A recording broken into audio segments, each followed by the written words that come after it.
waxyaabaha aan dadka la wadaagay intaan la wadaagin ka hor su'aal ayaan nafteeda weydiiyaa oo waxaan aad dhigayso dadku ku daawan doona ama akhrisan doona maxay ka faa'iidaan muhiimadda ay u leedahay dhalinyarada baraha bulshada waxaa ka mid ah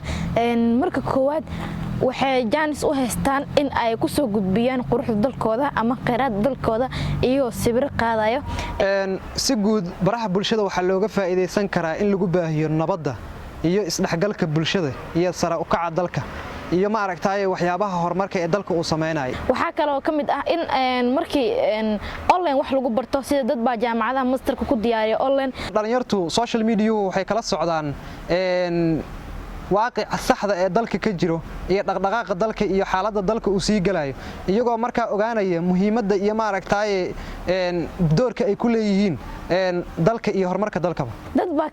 dhalinyartu waxay ka soo biyaan ganacsi sida inay noqdaan YouTuber iyo ku soo gudbinayo kheyraadka dalkooda iyo ku soo gudbinayo aniga shakhsi aan baraha bulshada markaan Facebook soo galo waxa ii fudud inaan ogaado waxyaabaha ugu dambeeyay ee caalamka iyo dalkayga ka dhacay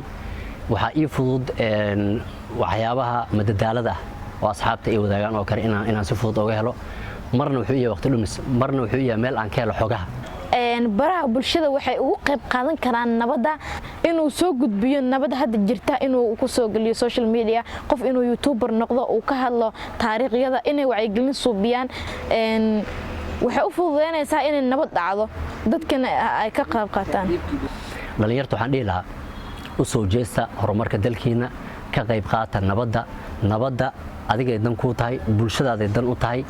dalkan iyo horumarkiisa iyo jiilka ka dambeeyaba faa'iido u tahay marka waxaan dhihi lahaa aan ka shaqeyno nabadda aan ka fogaano been abuurka iyo waxyaabaha niyad jabka ku ridi kara bulshadeena inay ka sheekeeyaan tahriibta dhibaatada uu leeyahay ee dhahaan dhibaatadaas ay leedahay in la tahriibo dad ku dhacaya badaha dad doomaha la gadoomayo inay soo dhigaan ee dhahaan ka jooga tahriibta dhibaatadaas ay leedahay sidaas ay u qayb qaadanayaan